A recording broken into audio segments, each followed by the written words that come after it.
we're going to be doing this every fortnight, and just checking in on Esme's progress as a new mum, mine as a new grandmother, Mama G. How's it going? Good, tired.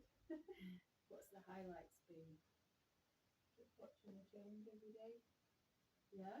Go on, give us some examples. When she's watching you, she follows you around the room now. Really? And she can keep eye contact with you. Mm-hmm. She's nice. I've just been exercising my arms, holding and jiggling her and having a conversation of sorts with her, which is wonderful. So she's got her first smiling dimple coming too. So I think it's been a bit frustrating for me because I only see these two every couple of weeks, maybe every 10 days or so. So of course that's great. I mean, some grandparents are miles away. We can at least check in fairly often, but certainly not in each other's pockets. And I'm just going to say now how amazing you are as a mum. Thank you. You really have come into your own. I know it's not been easy. Got a big dog as well, haven't you? Yeah. You've got a partner that's just moved north and is missing his family. So lots and lots of change, lots and lots. But how would you say, if you could turn the clock back and not be a mum, would you change anything? It's full on though, isn't it? Yeah, it is, but it's not worth it. Yeah? Yeah, it's not worth it. So what's been the low? Any sort of low points where you thought, oh, give me a break? No, just through the night sometimes I'd like to sleep, but because I'm used to having a full night's sleep. You are, and you're a good sleeper. Yeah. So do you manage to nap on demand when she gives you the No. chance? You're not able to do that? Everyone says sleep when she sleeps, but I can't. Okay. So I've got this is one of my questions. I know that we've introduced this whole forum and opportunity to explore digital parenting in the 21st century. And it doesn't start with smartphones at this stage, but honestly, has anything hit you or occurred to you that you thought, maybe I shouldn't be doing this? Yeah, sometimes if she's crying, sometimes my partner will use the phone. Right. Um, In what way? What do you mean? if you can't settle her properly, but I just say to him, try not to put it close to your face. Yeah. At this point. What's your concern about the phone being intrusion or something like that? No, I just don't want that to be normality of how she felt. Yeah. Right. So it's not a comfort. Yeah. Yeah, because I mean, she does enjoy listening to music. Yeah. Stuff like that. Music's great. I mean, music in it as an ambience in the room is helpful. Is there anything that you think, well, I'm not sure that's appropriate, or wow, I didn't think that would work? Elton John. Elton John. Oh wow. She actually settles to Elton John. Yeah, That's amazing. strange. Yeah. Because I've never listened to it really. So that's just come from her. Nick got her into it. So Yeah. it might just be the sound in the background, like the piano. I was told by Nick that she likes Aerosmith. She likes Rocket Man. Rocket Man. Yeah. Amazing. Okay, so she's 5 weeks old now. She's thriving. Mum's still breastfeeding. So it's a very cosy, intimate time, isn't it? You haven't really been far, have you, away from home? In the No, last not few really. weeks? Just here and the other trip to the shop and things like that. So when you're home, do you use much in the way of virtual communication with your friends or family? Yeah, that's the only way we can. So how do you work that? Is it Zoom or by WhatsApp video? WhatsApp, things like that, Mm-hmm. Facebook. And again, how does that work whilst she's around? And do you wait for her not to be there, or do you have to manage the two things at the same If time? she's asleep, I'll use it, or if she's breastfeeding, sometimes she phones away. Right. Okay. And I'll be on my phone, but I try to just give as much attention as possible. So I think Esme's really natural at this eye contact stuff that is so important for newborns. And it's a long time since I was holding Esme at this age, but just now having been able to look at the one here at this distance in my arms and seeing her lock onto my face and start to pout or yawn or try and speak. She is trying. It's quite amazing how much a baby is programmed to try and drain your attention at all times. So I think for me at this stage, it's something I believe that digital should never replace the real relationship, and it's not something any parent would want. But we only need to look 15 years ahead and see the struggles that some of our teenagers today are having with the phones that they're addicted to and can only manage if they're taken away from them. Now, Canada's just brought in a law that actually prohibits smartphones for under 16-year-olds.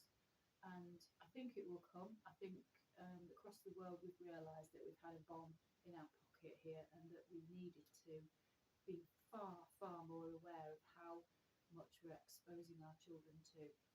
So Esme's generation as parents are probably the first ones to really take this seriously. And I just want to pose the question really for you and to my daughter Esme. What do you foresee at this stage becoming a bit of a battle? There's a battleground that might develop around technology, and we don't know what technology will be around in 5 years. It's not even imaginable at this stage, but what can you imagine being a battle, if anything? I think it'll be more about when she starts in school and things like that, because everyone else around her will obviously have technology. Not that she won't, but a lot of kids now want something because their parents got it. Or Yeah, that's typical. Yeah. It's been going for years. So I was watching the Channel 4 Swiped program, which did a piece of social research and took the smartphones off a group of 11-year-olds for 3 solid weeks. They were locked into a perspex box at school. The head teacher, the teachers all also put theirs in, and also the program presenters. And for 3 weeks, we saw how they sort of went cold turkey from having access to their smartphone. And eventually, most of them, by the time of 3 weeks being up, were quite relieved, less anxious, coping better with homework, sleeping better, having more constructive fun and playtime with their parents and peers. So it surprised them. It was a hard sort of fast from technology. It was difficult for them. I guess the thing that hit me about that program was that because everybody agreed to do it, it took away the peer pressure, so that there wasn't one or another whose parents had a different worldview and viewpoint on this, and put their child in a difficult situation of being so different. So I think there'll be pressure from parents, but as well from higher peer and pressure groups, like Care for the Family, for instance. They're looking and doing some focus work around digital parenting. I'm really thrilled that I found out about that actually, and they've asked if I'd like to be on the focus group. I think I'll be the oldest because the rest of them are parents. I am a parent. But yeah, once a parent, always a parent. But I'm not handling all these challenges for the first time. You are a big social experiment, really. We all were. I mean, the internet came out for me. That was a radical revolution. My children were exposed to gaming, which was a completely new thing. Real-time gaming with your friends who were in a different house, in a different street. But now we've got it in our faces. So I think you're doing amazing. I think the key thing that I'm picking up is that you and your partner probably have to have very intentional conversations about what you will and won't do, and that you both agree to stick by those things or agree to change them together as things evolve. Because this is where kids start playing one off against the other, don't they? Yeah. Do you see that coming? Hopefully not. So that's been your phone. It's very much at your side when you're feeding or maybe relaxing. Yeah, I mean, I don't go on it as much, I've noticed, because usually if someone messages me, I message straight back, but sometimes I even forget to reply to people. And I'm that, just too busy doing other things. which is a revelation in itself, that you don't actually have to have real-time conversations. I remember when you were, say, 20, somewhere way back, 20 or so, if you messaged me and I didn't answer, you go question mark, text. Where are you, mother? But you realise now, don't you, that as long as a message is sent, you've left your query, you can allow that person to respond to you in their own good time, and you've got that freedom now as well. Yeah. I think that's great. You've given yourself permission to step back a little bit and use it rather than be used by it. Yeah. So does it stay by your bed at night? Does it ring at night? Does it notify you of incoming alerts? No, we don't do it. Do not disturb. Right. But it's just on the side. I put it on do not disturb. So when you decided to start doing that, was it recently? I think it was when I was pregnant. Why was that? Just to make sure I wasn't getting disturbed. Sleep-wise, I mean. And do you have light in the room that comes from the screen, or any flashing lights that come from the device? No. Right, because I've got a husband who does have blue flashing lights by his bed, and sometimes I have to get up and face it down because it's sort of coming off the ceiling. These things are silly little things, but all together they can add up to a very chaotic kind of lifestyle, can't they? But let's talk about the good things then that technology is likely to offer you as a young mum. Can you see that already? Yeah. With educational things, which will be helpful when she's a bit older. Yeah. Things like you can play music from the phone. Yeah. Photographs. Just keep your memories. Yeah. Quick take a picture. That's reminded me actually, when I sent you to a childminder for the first time, the first few weeks, in your baby bag, along with everything else that was a comfort, I sent a picture of myself because it was just something that you know, there was just nothing you could do to comfort the child while you were at work, if you were a working mum. And that was just one thing the childminder said that she always recommended. And she used to give me back a little paper slip to say what you'd eaten and what you'd done and who you responded to, or anything that was a first milestone. Whereas nowadays we just video it, wouldn't we? Yeah. Which is lovely. I mean, I've already got a library of baby pictures from Esme, just one here, there, every day or so. I can see that becoming a massive cloud-based library eventually. Yeah. But that's amazing, because there are moments that you capture that you would never, ever have set up a camera in time to catch, would you? No. So, good and bad, anything that's just a niggle, anything that you're thinking you might change? Can't really think of anything at the moment because I don't know what's to come. It's one of those, just take it as it comes. Yeah. When I'm in my job, I sometimes vaccinate babies and children, small toddlers, and everyone's very appreciative of the suggestion of putting on a YouTube video of a favourite character.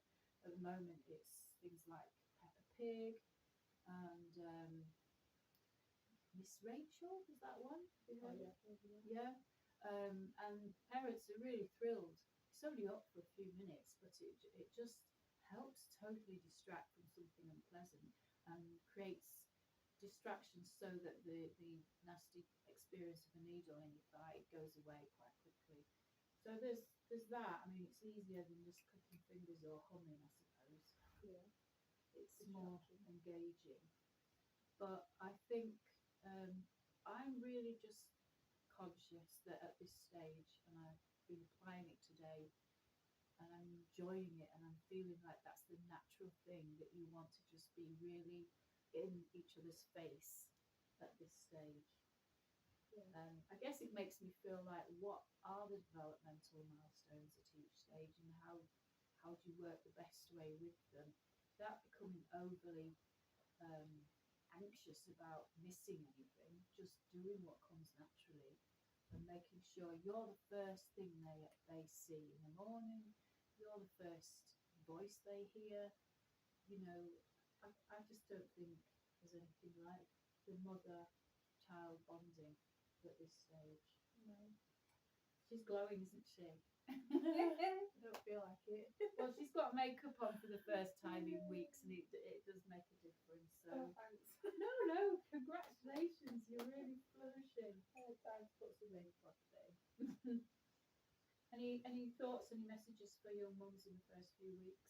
Anything at all for maybe those that are still 9 months pregnant?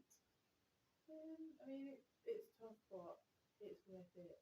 And every day is a new day, so you just got to look at your baby and remember why you're doing it. This is the longest she's been quiet all day. Yeah, she's currently asleep now. See you next time. Watch out for Mama G and Web3 on Digital Parenting, my YouTube channel, and like and subscribe. Great to see you next time. Bye.